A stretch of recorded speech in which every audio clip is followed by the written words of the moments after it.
Hi friends, चलो तो अपन start करने जा रहे हैं चैप्टर नंबर 2 जिसका नाम है रेसिडेंशियल स्टेटस।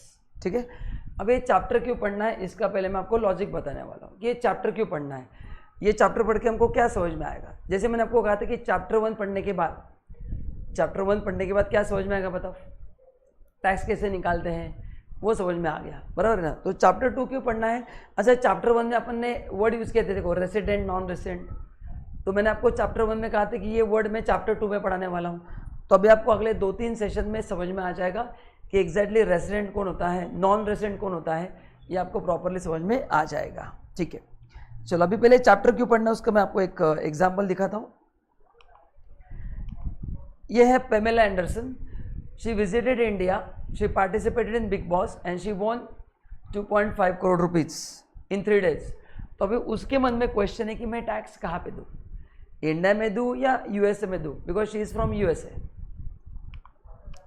है ना। ये इंडिया में टैक्स होगा या उसके देश में टैक्स होगा, ये उसको कन्फ्यूजन है।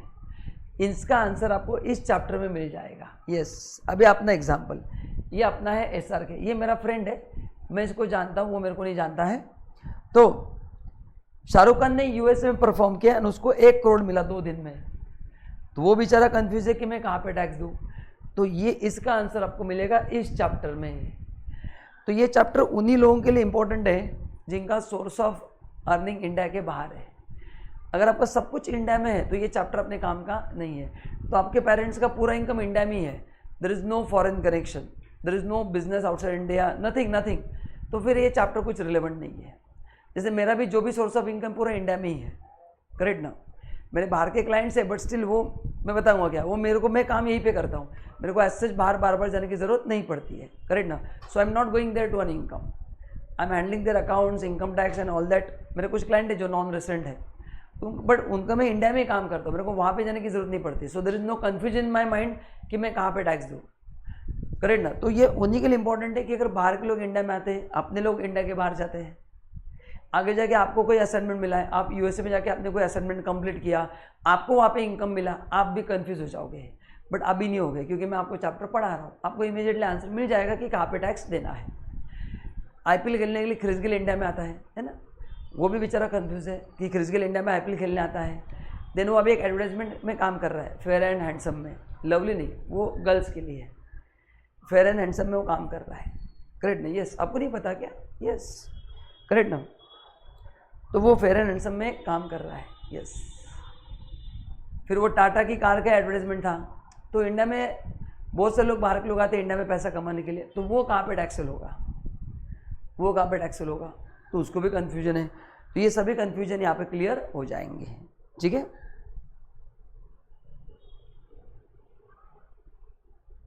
चलो, the tax incidence on depends on the resident status. अच्छा, बिफोर गोइंग ऐड, मैंने जो आपको मेल भेजा है उस मेल को इमीडिएटली ओपन कीजिए। उस मेल में मैंने आपको व्हाट्सएप ग्रुप दिया, उसको आपको ज्वाइन करना है ना। Please join immediately without fail, क्योंकि इसमें बहुत सारे अपडेट्स आते हैं, फिर आप बोलते हैं हमको पता नहीं चला।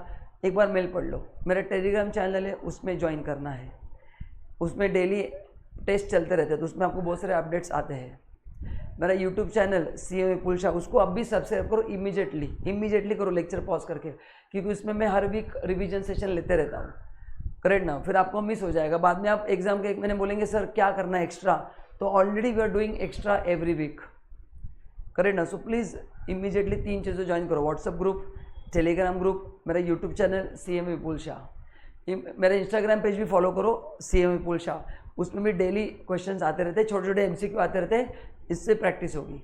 टेलीग्राम में भी MCQ आते रहते हैं, एंड यूट्यूब पे मैं यूट्यूब में अलग अलग सेशन लेते रहता हूँ। DT GST का कुछ ना कुछ अपन एवरी थर्सडे फ्राइडे अपने सेशन रहते हैं 6 to 7। तो ये सभी चीज़ों का आपको भरपूर फ़ायदा लेना है ताकि आपका स्कोर बेटर हो, ठीक है। So do it immediately, lecture 1 minute pause करो, प्लस मेरा जो वेबसाइट है www.vipulshah.org, करेक्ट ना, उसमें फ्री अकाउंट क्रिएट करके रखना। आपके अमेंडमेंट्स जो आएंगे, जो भी मैंने आपको पहले चैप्टर में बताया था अमेंडमेंट्स कब कौन से पढ़ना है, सब क्लियरिटी दी है मैंने। वो अमेंडमेंट नोट्स वहाँ पे मिलेंगे, आपके मैराथन नोट्स वहाँ पे मिलेंगे, चैप्टर वाइज टेस्ट पेपर वहाँ पे मिलेंगे, तो वेबसाइट का भी यूज़ होगा। प्लस मेल में मैंने आपको एक ऐप का लिंक दिया है, वो ऐप डाउनलोड करो, हर संडे उसके ऊपर चैप्टर वाइज टेस्ट होता है, प्लस अपना गूगल मीट होता है हर वीक, जिसके नोटिफिकेशन अपने व्हाट्सएप ग्रुप में आते हैं। तो मैं बहुत सारी एक्टिविटी करते रहता हूँ, बस आपको अलर्ट रहना है। तो ये सब जगह पे आप डायरेक्ट ज्वाइन हो जाओ मेरे को, आपको हर एक जगह पे अपडेट ऑटोमेटिक आते रहेंगे। चलो, so tax incidence on SSC depends on resident status. For instance, whether an income accrued to an individual outside India, Shahrukh Khan, is taxable in India, it depends on his resident status of individual in India. Similarly, whether an income earned by foreign national, Pamela Anderson, in India, outside India, is taxable in India depends on resident status rather than citizenship. एकदम important point. Citizenship is not the criteria to decide resident status. जो live virtual में उनको clear है ना? हाँ, any doubt? Okay, no doubt. तो क्या मैंने बोला कि बाजू में लिख के रखो, citizenship is not the criteria to decide resident status, आपके नॉलेज के लिए। Therefore the determination resident status of SSC is very important in order to find his tax liability. Yes, तो पहले मैं आपको पढ़ाऊंगा रेसिडेंट स्टेटस, एक बार वो फिक्स हो गया फिर आपको पता चलेगा कि क्रिस गेल कौन से इनकम पे इंडिया में टैक्स देगा, कौन से इनकम पे इंडिया के बाहर टैक्स देगा। एंड एक बार वो फिक्स हो गया तो फिर अपन एंड में निकालेंगे टैक्स लायबिलिटी, जो अपन ने ऑलरेडी चैप्टर 1 में डिसाइड किया है। तो इस चैप्टर का पर्पस रेसिडेंट स्टेटस नहीं है, इस चैप्टर का पर्पस है कि to fix up your resident status, to find out on which income Chris Gayle will pay tax in India and in his country, that is the actual intention. चलो, so what is the criteria, sir कैसे decide होता है? आपने बोला citizenship is not the criteria, तो what is the criteria? अगर आप individual इंसान हो तो आपके लिए क्राइटेरिया है पीरियड ऑफ स्टे। तो क्रिस गेल हो, एबी डे विलियर्स हो, शाहरुख खान हो, पेमेला एंडरसन हो, उनका इंडिया में स्टे कितना देखा जाएगा, दैट इज द क्राइटेरिया। तो stay is the criteria. HF अगर है तो place of control and management. मैं अभी क्राइटेरिया पढ़ रहा हूँ, अभी आपको समझ में नहीं आएगा, ये एक एक क्राइटेरिया पे बहुत डीप में डिस्कशन होने वाला है। कंपनी के लिए place of effective management and बाकी सभी एसएससी के लिए place of control and management. तो मैक्सिमम एसएससी जो है, मतलब इंडिविजुअल एंड अदर, उन सब के लिए क्राइटेरिया क्या है? Place of control and management. उन सब के क्राइटेरिया क्या है? Place of control management. And बाकी इंडिविजुअल के लिए स्टे है एंड कंपनी के लिए है प्लेस ऑफ इफेक्टिव मैनेजमेंट। ये जब क्राइटेरिया है। अभी ये लिखो IMP, है ना, मतलब ये एग्जाम के एक दिन पहले पढ़ना है। अच्छा, काफ़ी बच्चों के क्वेश्चंस आते हैं, सर सभी सेक्शन लर्न करना है क्या? नहीं, मैं जहाँ जहाँ पे IMP बोलता हूँ ना, वही सेक्शन आपको लर्न करना है, वही सेक्शन आपको लर्न करना है, सभी सेक्शन लर्न नहीं करना है। और एक होमवर्क है आपके लिए, हर एक चैप्टर के बाद यू मेक अ लिस्ट और एक अलग से नोटबुक बनाओ 20-30 पेजेस का, चैप्टर, उसके सेक्शन एंड उसका रेफरेंस, चैप्टर सेक्शन रेफरेंस। तो ये प्रॉपरली आपका एंड में स्टेप बाय स्टेप उस पर लिखते जाओ कौन से सेक्शंस हैं, ताकि आपके ऐसे एक लिस्ट रहेगा कि एग्जाम के एक दिन पहले फटाफट 50 सेक्शन फटाफट एक बार पढ़ना है। क्योंकि काफ़ी बच्चों को डाउट होता है कि सेक्शन बेस्ड क्वेश्चन आ गए, तो आई अंडरस्टैंड पढ़ना डिफिकल्ट है, बट जो इंपॉर्टेंट है वही आने के चांसेस होते हैं ना, तो उसको तो हम पढ़ सकते हैं। I agree, we can not read 150, but जो 40 इंपॉर्टेंट है उसको 2-3 बार पढ़ लिया, उसमें से 1-2 आ गए तो मार्क्स मिल जाते हैं। तो जो चीज़ डिफिकल्ट है उसको सिस्टमेटिकली पढ़ना पड़ता है, पूरा पढ़ना पॉसिबल नहीं है, बट जितना पढ़ना उतना तो पढ़ो, है ना।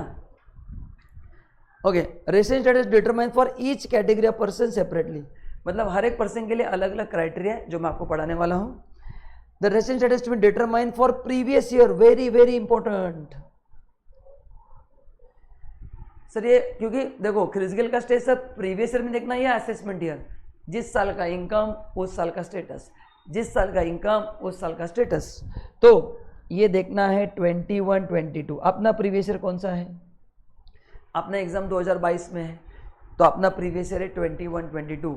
सो असेसमेंट ईयर का स्टे इसके लिए इंपॉर्टेंट नहीं है, वो अगले साल के लिए इंपॉर्टेंट है। As we have to determine income of the previous year only, it is to be calculated for every year. अच्छा, मतलब मैं जो आपको प्रोविजंस पढ़ाने जा रहा हूँ ये हर साल अप्लाई होंगे, क्योंकि क्रिस गेल का स्टे हर साल चेंज हो सकता है। हाँ सर, क्रिस गेल का स्टे हर साल चेंज हो सकता है। A person can be resident of more than 1 country for any previous year. Now मैं जो आपको प्रोविजन पढ़ाने वाला हूँ, जैसे इंडिया के प्रोविजन है, अलग अलग कंट्री के अलग अलग प्रोविजन है। तो अगर सर मैं एक साथ 2 कंट्री का रेसिडेंट बन गया तो क्या होगा? करेक्ट ना, क्या होगा सर फिर?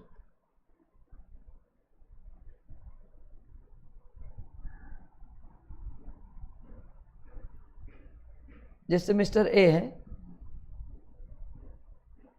वो रेसिडेंट 2 कंट्री का है, A and B,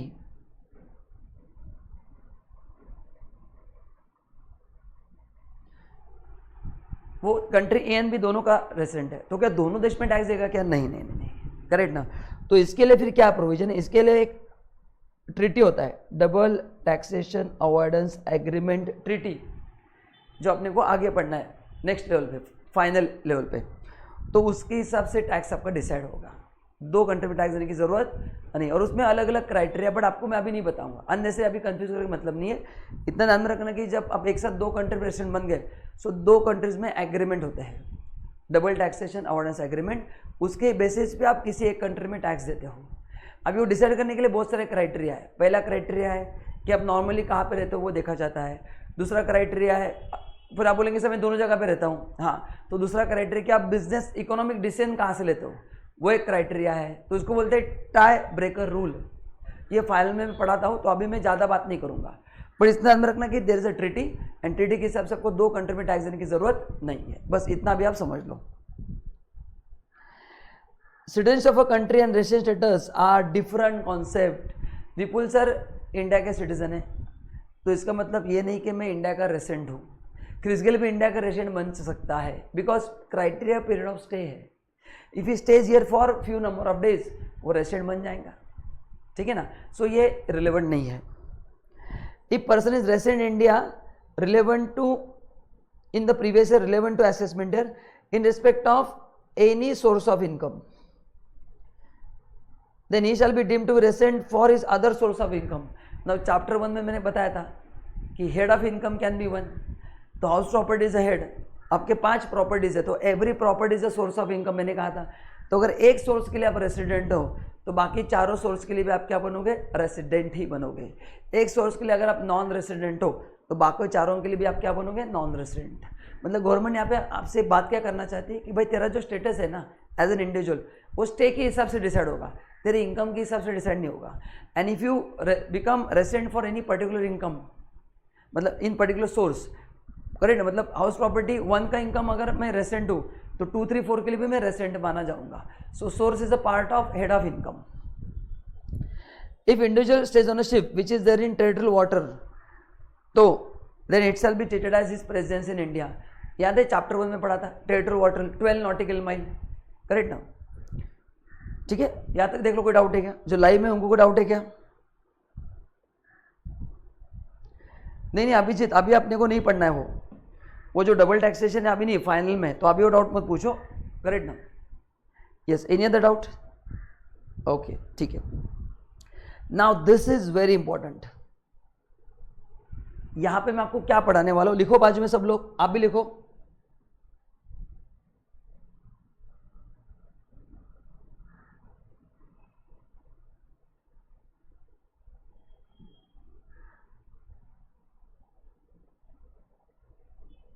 how to calculate period of stay in India, लिखो बाजू में, how to calculate period of stay in India. इसके ऊपर न्यूमेरिकल्स डिपेंड है, तो ये गलत हो गया तो अपने जो कैलकुलेशंस है वो गलत हो जाएंगे। So this is very important. ये मैं आपको पढ़ाऊंगा तो आपको अभी समझेगा नहीं, करेक्ट ना? चलो एक बार पढ़ लेते हैं। 24 hours shall be treated as 1 day. हाँ, मतलब क्या, क्रिस गेल 12 तारीख को आया और 20 तारीख को गया, तो जब आया तो वो कुछ घंटे फर्स्ट डे इंडिया में था। 12 तारीख को 6 बजे आया शाम को, तो 12 तारीख को 6 घंटे ही था, करेक्ट ना? तो जब आप आओगे, जब जाओगे, एक पर्टिकुलर टाइम को जाओगे रहोगे, तो उस दिन का नंबर ऑफ आवर्स का टोटल करना है। एंड अगर वो 24 आवर्स है तो एक दिन लेना है, अगर वो 22 घंटे हो रहा है तो उसको इग्नोर करना है, करेक्ट ना? क्योंकि आते जाते समय आप एक स्पेसिफिक टाइम को जाते हैं ना इंडिया के बाहर, और अपना फ्लाइट का टाइम फिक्स रहता है, तो उस दिन हम इंडिया में एक स्पेसिफिक आवर्स के लिए रहते हैं, एम आई राइट? हाँ, तो वो आवर्स का टोटल लो, 24 या उससे ज़्यादा है तो एक दिन मानेंगे, नहीं तो इग्नोर करेंगे। It is not essential stay should be at same place, मतलब इंडिया में रहना है। ऐसे नहीं कि क्रिस गेल अगर मुंबई में आया तो मुंबई में रहेगा। आईपीएल के मैचेस इंडिया में कहीं कहीं पे होते हैं, धर्मशाला में होंगे, गुजरात में होगा, चेन्नई में होगा, तो वो जहाँ पे भी होगा कुछ फर्क नहीं पड़ता है, करेक्ट ना? स्टे एक जगह पे होने की जरूरत नहीं है, तो इंडिया में कहीं पे भी रह सकता है। Continuous stay is not required, मतलब कंटिन्यूस स्टे मतलब ऐसे नहीं कि एट अ स्टेज रहना है। क्रिस गेल इंडिया में आईपीएल के लिए आएगा, वापस वेस्ट इंडीज जाएगा, वापस इंडिया में आएगा, सो आप आ सकते हो, इंडिया में जा सकते हो। सिर्फ कॉमन सेंस बताता हूँ। अपने को क्या चाहिए? Stay during 1/4/21 to 31 March 22। अपना प्रीवियस है 21-22 का स्टे चाहिए। भाई तू रोज आना, अप डाउन कर, बस का पास निकाल के, फ्लाइट का पास, हमको कुछ फर्क नहीं पड़ता है, बस का पास होता है ना पीएमटी का, पुणे में पीएमटी बोलते हैं, पुणे म्यूनसिपल ट्रांसपोर्ट ऐसा कुछ तो भी, तो आपके सिटी में अलग नाम रहेगा, तो वो फर्क नहीं पड़ता है भाई। तू एक साथ कितने भी ना, अपने को फोकस किस पे करना है, 1 अप्रैल के बाद एंड 31 मार्च के पहले उसका इंडिया में स्टे कितना है, ठीक है।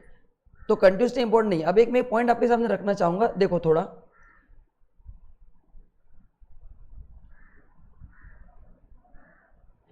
ये अपना प्रीवियस ईयर है, तो इस पीरियड का स्टे अपने लिए इंपॉर्टेंट है, करेक्ट ना। अपने को स्टे कौन सा देखना है, इस पीरियड का देखना है, उसके पहले का अभी इंपॉर्टेंट नहीं। प्राइमा फेसी अपन देखना है कि 2021 में इंडिया में कितने दिन था वो, ठीक है, और उसका डेटा वो अपने को देगा, वीजा पे रहता है ना इंडिया में कब आए, तो उस बेसिस पे अपन कैलकुलेट कर सकते हैं कि ये बंदा इंडिया में कितने दिन था। अच्छा, काउंटिंग नंबर ऑफ डेज, अच्छा मतलब क्या है, देखो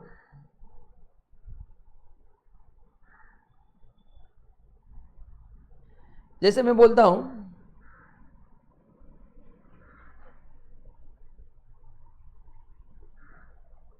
क्रिस गेल इंडिया में आया 12 अप्रैल को,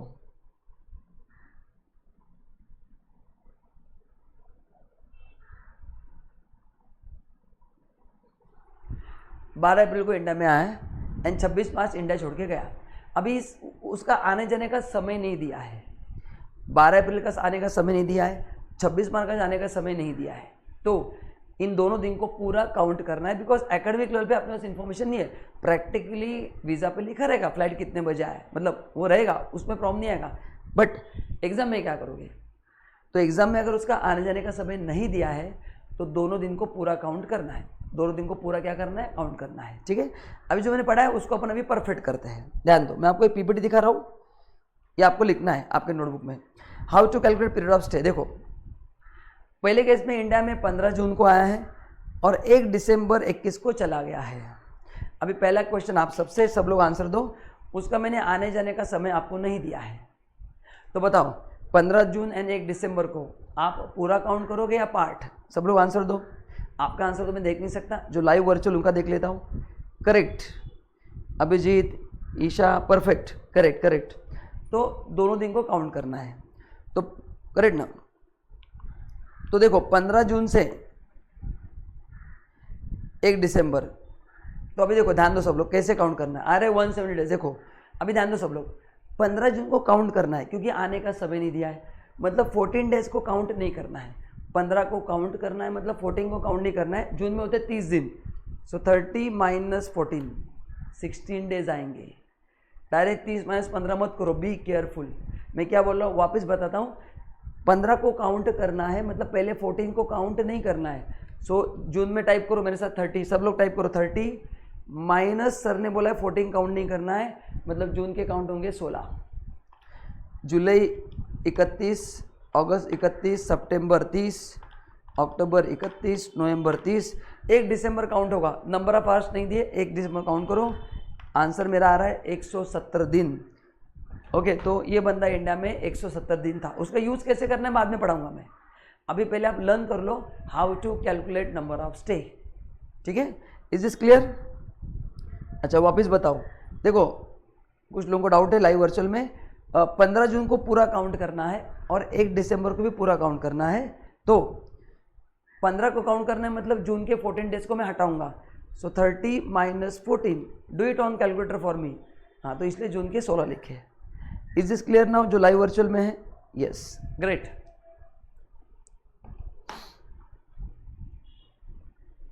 ये पहला एग्जांपल हो गया सबका लिख के। हाँ, बस अभी अगर अपने कैलकुलेशन मिस्टेक है तो मैं कुछ नहीं कर सकता हूँ। अगर अपने नंबर डेज गलत लिखे तो I can't help it out, है ना। मतलब ये टैक्स का कुछ पार्ट नहीं है, ये कॉमन सेंस है कि यहाँ से यहाँ तक कितने डेज आते हैं। ना अभी बताओ, यहाँ पे 1 सितंबर को 2 बजे सुबह आया वो एंड 29 मार्च को 12 बजे दोपहर में गया। अभी मैंने आने जाने का समय दिया है, तो इससे क्या होगा, 1 सितंबर के अपने को नंबर ऑफ आवर्स निकालने पड़ेंगे। 2 सितंबर से तो पूरा इंडिया में था वो, 2 सितंबर से तो पूरा इंडिया में था, बट 1 सितंबर में नंबर ऑफ आवर्स निकालने पड़ेंगे 2 AM से। ऊपर 15 जून को नंबर ऑफ आवर्स नहीं थे, इसलिए मैंने 15 को पूरा काउंट किया, बट यहाँ पे 1 तारीख को नंबर ऑफ आवर्स में काउंट करेंगे 2 से 30, 2 से 30 पूरा काउंट होगा, 2 सितंबर 30 पूरा काउंट होगा। सेम 29 मार्च को 12 बजे गया, मतलब 28 दिन तो मार्च के पूरे इंडिया में था। 29 मार्च को अगर गया तो 28 दिन तो पूरे इंडिया में था, तो मार्च के 28 दिन पूरे काउंट होंगे एंड 29 मार्च के नंबर ऑफ आवर्स काउंट होंगे। चलो तो कितने आवर्स होंगे बताओ। 2 AM मतलब सुबह के 2 बजे आए, तो 1 तारीख रात को 12 बजे खत्म होगा, तो बताओ 2 AM रात को 12 PM, बोलो बोलो कितने घंटे था बताओ। 2 AM 22 घंटे बराबर।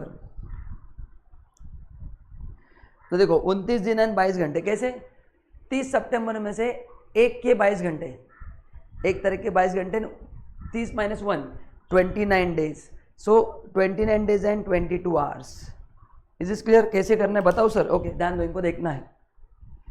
सी देखो पहले 30 - 1 तो करो, तो सितंबर के तो 20 डेज आएंगे, क्योंकि 2 तारीख से तो पूरा इंडिया में था, 1 तारीख से था but number of hours, and रात को 2 बजे से morning 2 AM to next day 12 and रात का 12, करेक्ट ना? तो कितना हो गया, कितना हो गया बताओ, कितना हो गया? 22 घंटे। नाउ अक्टूबर के 31, नवंबर 30, दिसंबर 30, जान 30, फरवरी में बी केयरफुल। अगर लीप ईयर है तो 29 दिन लेना है, लीप ईयर है तो 29 दिन लेना है। तो 2000 तो फरवरी में लीप ईयर कब आता है?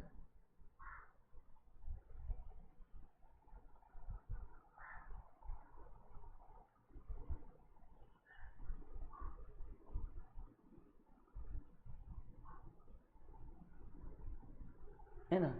इस केसेस में अपन लेंगे 29 डेज, बट अपना तो फरवरी 2022 है, फरवरी 2022 लीप ईयर नहीं है, 2016 था, 2020 था, करेक्ट ना?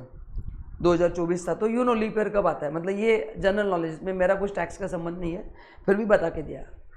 तो अभी अपना फरवरी 22 है, फरवरी 22 लीप ईयर नहीं है, एंड आपसे तो गूगल पे सर्च करो फरवरी 22 की 28 दिन है।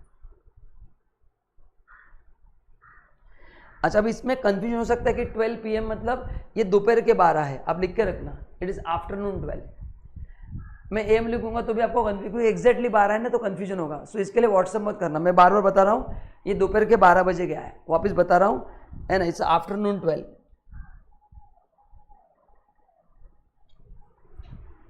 लिख दिया मैंने। तो अभी देखो 28 मार्च के तो पूरे दिन आ गए, एंड 29 मार्च को दोपहर को 12 बजे गया, मतलब वो 12 घंटे इंडिया में था, करेक्ट ना? कितने था? 12 घंटे।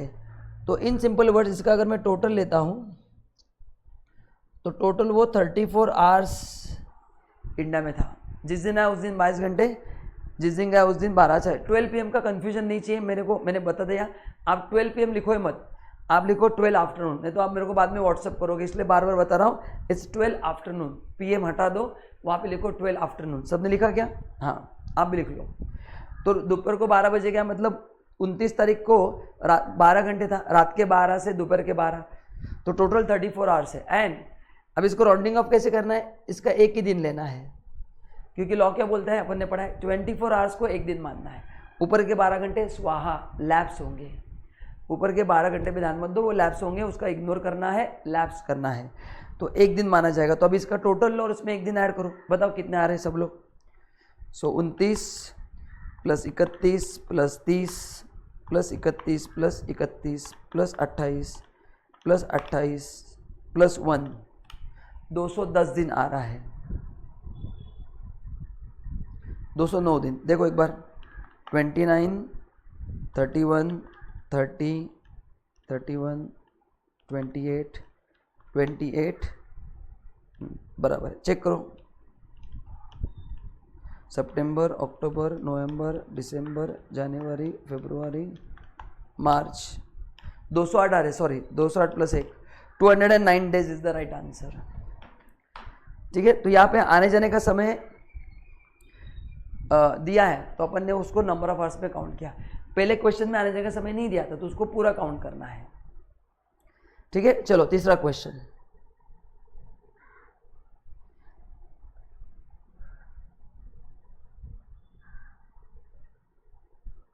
आगे मैं बता रहा हूँ ये 12 आफ्टरनून है, अभी आने का समय नहीं दिया है। एग्जाम में बोला कि 11 फरवरी को इंडिया में छोड़ के गया, मतलब काफ़ी सालों से इंडिया में ही था, काफ़ी सालों से इंडिया में था, इसलिए आने का समय नहीं दिया है या नहीं दिया, तो क्या करेंगे? अभी आपने को नंबर ऑफ स्टे इंडिया में निकालना है ना, तो क्या करेंगे बताओ? मैं आपको हिंट देता हूँ, देखो आपको समझ में आ रहा है क्या?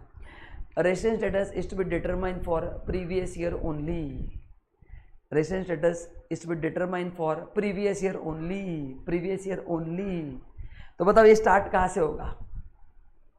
Previous year only. Very good, काफ़ी लोगों ने ऑनलाइन में अच्छे आंसर दिए।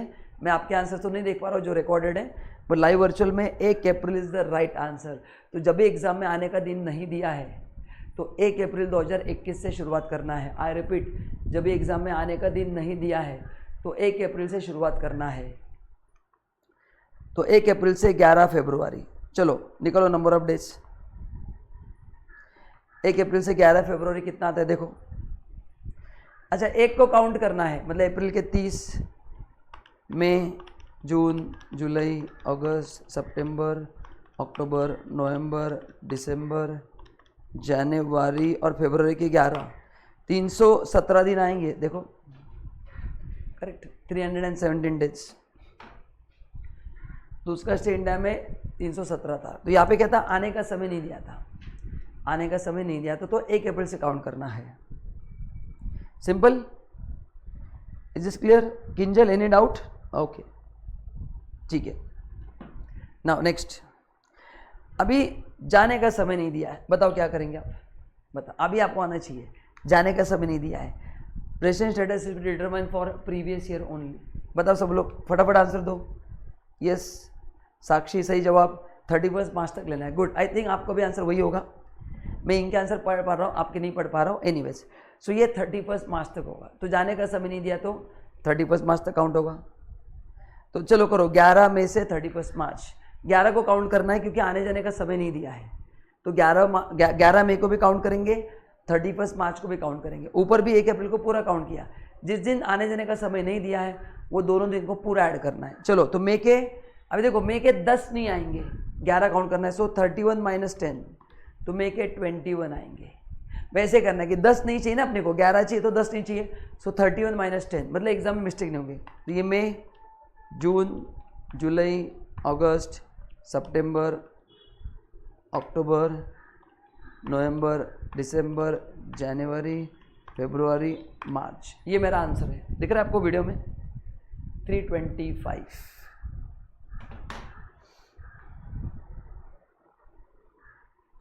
325 डेज आएगा। कितना आएगा? 325 डेज आएगा। Is this clear? तो ये आ गया तो अपने को कैलकुलेशन, ये नहीं आया तो फिर अगला कौन सा समझ को मतलब नहीं, क्योंकि अगर आपने डेज गलत काउंट किए तो मैं आगे कितना ही प्रोविजन बराबर पढ़ाऊँ, आपका आंसर गलत ही हो जाएगा। So this is very important, it's very easy. बस घर पे जाके यही क्वेश्चन बिना देखे सॉल्व करो, अपने व्हाट्सएप ग्रुप में शेयर करना है ना। जो लाइव वर्चुअल है या जो रिकॉर्डेड लेक्चर्स ले रहे हैं, मैं जो बोलता हूँ, आप जो घर पे होमवर्क कर रहे हैं वो प्लीज़ ग्रुप में शेयर करते जाओ, ताकि आपको एक क्रॉस चेक रहता है कि आप कर रहे कि नहीं। So please do share this, do it again and share it in the group. PDF बना के भेज दो, फिर एक बार मैं देख लूँगा, आपका हैंड राइटिंग भी देख लूँगा कैसा है क्या नहीं। मतलब मेरे को जो जो टिप्स लगते हैं मैं आपको दूंगा। फिर आप जितना मेरे को कॉपरेट करेंगे, मैं बोलता हूँ सुनेंगे, उतना आपका ही फायदा है, मेरा कुछ भी नहीं फायदा है। तो जितना आप होमवर्क करेंगे, करेक्ट ना। अच्छा, और एक क्वेश्चन से डेली कितना पढ़ना चाहिए मैं बताता हूँ। अभी डिपेंड्स अपने वीडियो लेक्चर्स। एक काम करते हो, मैं बाद में आता हूँ उसमें, पहले मेरे को कॉन्सेप्ट कंप्लीट करने दो।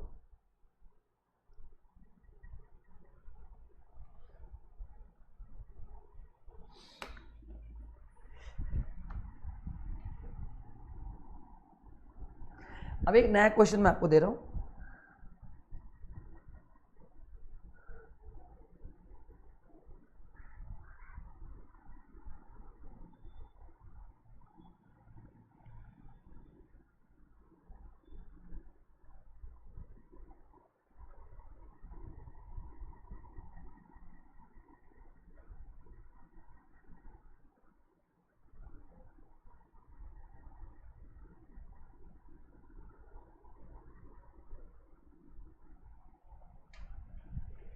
Mr. Vipul Shah came to India on 11 May 21 for 400 days in India। मैं 400 दिन के लिए इंडिया में आया हूँ। अभी यहाँ पे एग्जाम में क्वेश्चन है,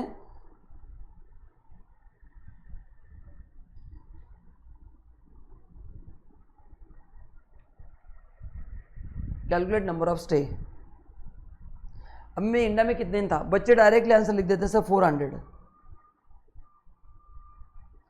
अरे 400 उसका इंटेंशन है, आपने को तो प्रीवियस ईयर का स्टे चाहिए ना, तो ये कंफ्यूजिंग क्वेश्चन एग्जाम में आते हैं। बच्चे डायरेक्ट लिख दे 400 डेज गए मार्क्स।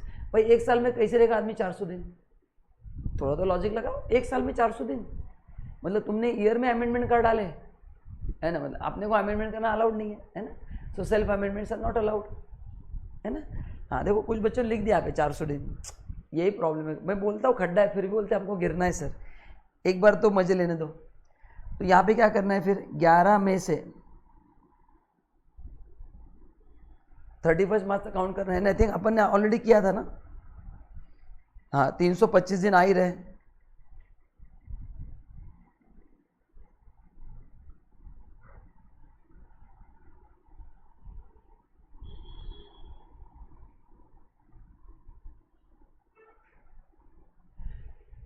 $325 डेज कितना है, 325 डेज होगा। अच्छा सर बाकी के जो 75 डेज है वो अगले साल में काउंट होगा, because resident interest determine for each previous year. तो बचा हुआ 75 अगले साल काउंट होगा। तो उसका इंटेंशन नहीं देखने का वो कितने इंडिया में रहना है, आपने को क्या चाहिए इस साल कितना रहा था, बाकी का 75 लैप्स नहीं होगा, वो अगले साल में काउंट करेंगे ना अपन। हाँ तो ये इंपॉर्टेंट क्वेश्चन है, यहाँ पे बच्चे एग्जाम में गलती करते हैं। ठीक है लिख ले आपने, लिख लो फटाफट, जिनका बाकी फटाफट लिख लो, आप भी लिख लो।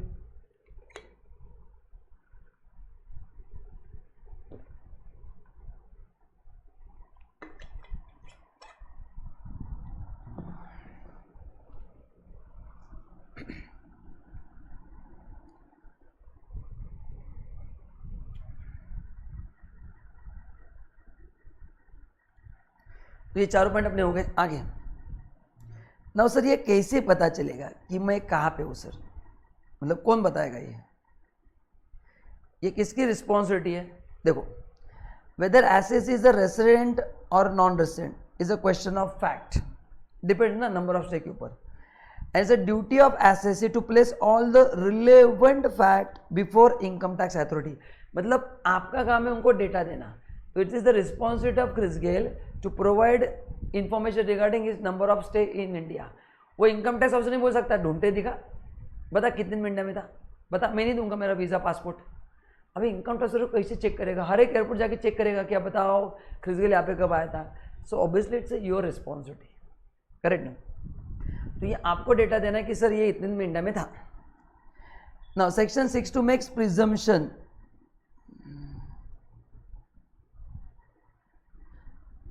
that HOF firm AOP has to be resident in India। अच्छा मतलब HOF firm AOP के लिए बाय डिफॉल्ट लॉ में रेसिडेंट माना है। क्रिस गेल का काम डेटा देना है, फिर वो डिसाइड करेंगे अथॉरिटी मतलब कि वो आ रहा है या एनआर है, रेसिडेंट या नॉन रेसिडेंट। इन लोगों को बाय डिफॉल्ट रेसिडेंट माना है, इन लोगों को बाय डिफॉल्ट रेसिडेंट माना है। एंड अगर आपको लगता है कि आप नॉन रेसिडेंट हो तो फिर आपको प्रूफ करना है। तो HOF firm AOP को बाय डिफॉल्ट माना है कि ये रेसिडेंट ही है।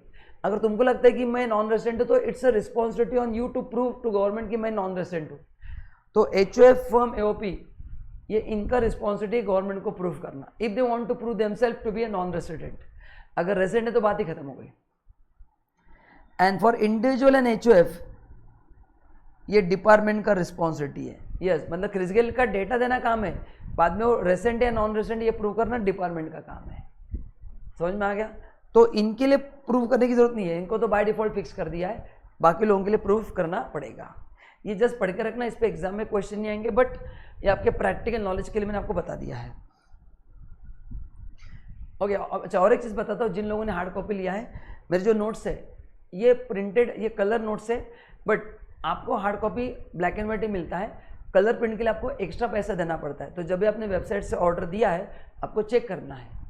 वेबसाइट पे मेरे 2 प्रोडक्ट हैं, इसलिए बता रहा हूँ क्योंकि बाद में क्या होता है बच्चे ऑफिस में फ़ोन करके झगड़ा करते हैं कि सर ने डेमो लेक्चर में तो कलर नोट्स दिए। मैंने डेमो में भी बोला ये नोट्स 2 अलग अलग हैं। पहले चैप्टर मैंने बोला है आपको खरीदते समय देखना है कि आपको कलर नोट्स चाहिए ब्लैक एंड वाइट, दोनों की प्राइसिंग अलग अलग है, उसके हिसाब से आपको मिलेगा। All entities are divided into following categories for the purpose of resident status. ठीक है, इंडिविजुअल, HOF, AOP, BOI, मतलब अपन ने जो पर्सन के 7 कैटेगरी पढ़े थे ना, यहाँ पे 5 कैटेगरी में डिवाइड किया है। क्यों सर 7 के 5 कैसे हो गए सर? आपने तो पर्सन में 7 लोग पढ़ाए थे। अरे यहाँ पे कुछ कैटेगरी के लिए प्रोविजन सेम ही है, तो इनको एक किया गया है। 2 दिल मिल रहे हैं, इसलिए 2 दिल को एक ही दिल माना गया है। समझ में आया अभी? हाँ सर, आप भी समझ में आया सर। आप ऐसे एग्जाम्पल तो मतलब आपको समझ में आता है। ओके, नाउ किस प्रकार के रेसिडेंट स्टेटस है? देखो, या तो आप रेसिडेंट बनोगे या तो नॉन रेसिडेंट बनोगे। रेसिडेंट बनने के बाद आप बनते हो ROR या RNOR। अभी ये क्या, अभी आपको समझेंगे, ये टर्मिनोलॉजी है। मतलब if you ask me what is calculator, मैं आपको बता नहीं पाऊंगा, इसका यूज बता पाऊंगा सेम वे। तो you are asking sir what is calculator, है ना? मैं यूज बता रहा हूँ कि इससे अपन कैलकुलेशन कर सकते हैं, मीनिंग नहीं बता रहा हूँ मैं। It's a feature that you can do calculation. तो इसका मीनिंग मैं आपको नहीं बता, दीज आर द टर्म्स, है ना? ये इनकम टैक्स में टर्म डिफाइन किए, इसका यूज कैसे करना उसके लिए अपने को 2-3 सेशन वेट करना पड़ेगा। तो ROR, RNOR, NR, ये 3 पॉसिबल स्टेटस है। अभी देखो, अभी बताओ इस डायग्राम में फर्क क्या, देखते कितने लोगों को समझ में आता है। मैंने एक लाइन ड्रॉ किया है, देखो 2 मिनट देता हूं, आप देखो क्या फर्क है। कुछ तो डिफरेंस दिख रहा है आपको, यहां पे देखो फर्क समझ में आएगा। Yes, anyone over here? मैं आपका तो सुन नहीं सकता, जो रिकॉर्डेड है, जो लाइव वर्चुअल है, बताओ। Yes, Anita, anyone? Good observation, काफी लोगों ने सही ऑब्जर्वेशन किया है। नीरज ने किया है। इंडिविजुअल HUF पार्टनरशिप फर्म, इनके लिए 3 पॉसिबल स्टेटस है, ROR, RNOR, NR। Individual HUF partnership 3 है, बाकी सभी एसएससी के लिए 2 ही स्टेटस है, resident and non resident. Sorry, उल्टा हो गया, मैं वही बोला, हाँ यहाँ से, हाँ। इंडिविजुअल HUF के लिए 3 स्टेटस है, ROR, RNOR, NR। बाकी सबके लिए 2 ही स्टेटस है, इतना आपको ध्यान में रखना है, करेक्ट ना? तो पहले अपन मैं आपको ये पढ़ाने वाला हूँ इंडिविजुअल HUF का, एंड बाकी का मैं आपको बाद में पढ़ाने वाला हूँ, ठीक है? अच्छा, अभी यहाँ से स्टार्ट होते हैं रूल्स। पहला है सेक्शन 6(1), ये इंडिविजुअल के लिए। किसके लिए? इंडिविजुअल के लिए। अभी आगे बढ़ने से पहले मैं आपको एक पहले बेसिक आइडिया बता देता हूँ।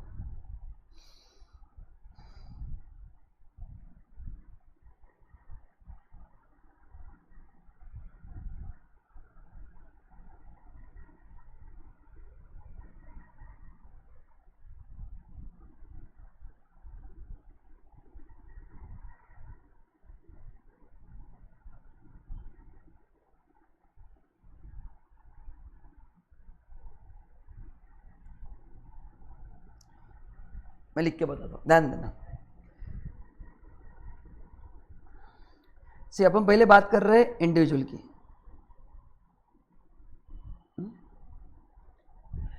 इंडिविजुअल में अपन पहले पढ़ने जा रहे हैं सेक्शन 6(1). इससे आपको पता चलेगा कि वो बंदा रेसिडेंट बनता है या नॉन रेसिडेंट, ठीक है? उसके लिए उन्होंने दिए 2 कंडीशंस।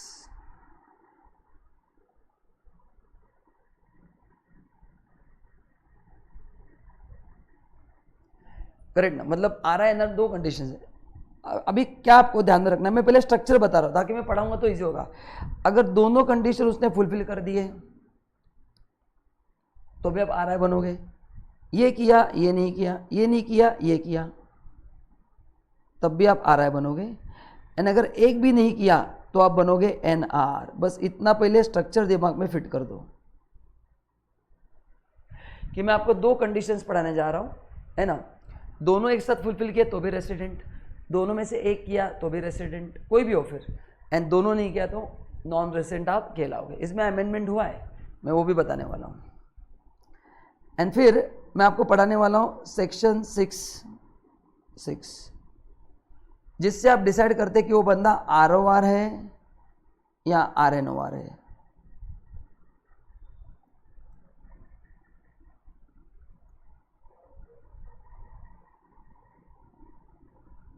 अभी मैं आप सबसे पहले क्वेश्चन पूछना चाहता हूं कि ROR, RNOR किसके लिए देखना है?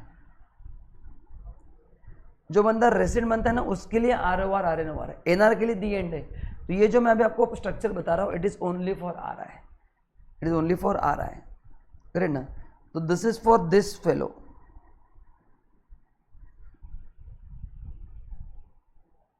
नॉन रेसिडेंट तो रोड ही खत्म हो गया। अब इसमें भी उन्होंने कंडीशंस दी है, 2 कंडीशंस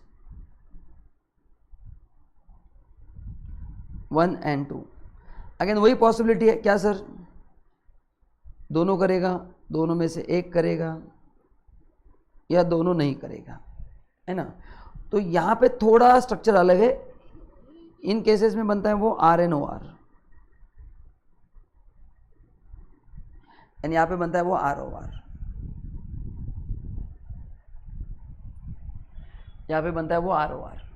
तो यहाँ पे एडिशनल, इसको बोलते हैं एडिशनल कंडीशन, इसको बोलते हैं बेसिक कंडीशन।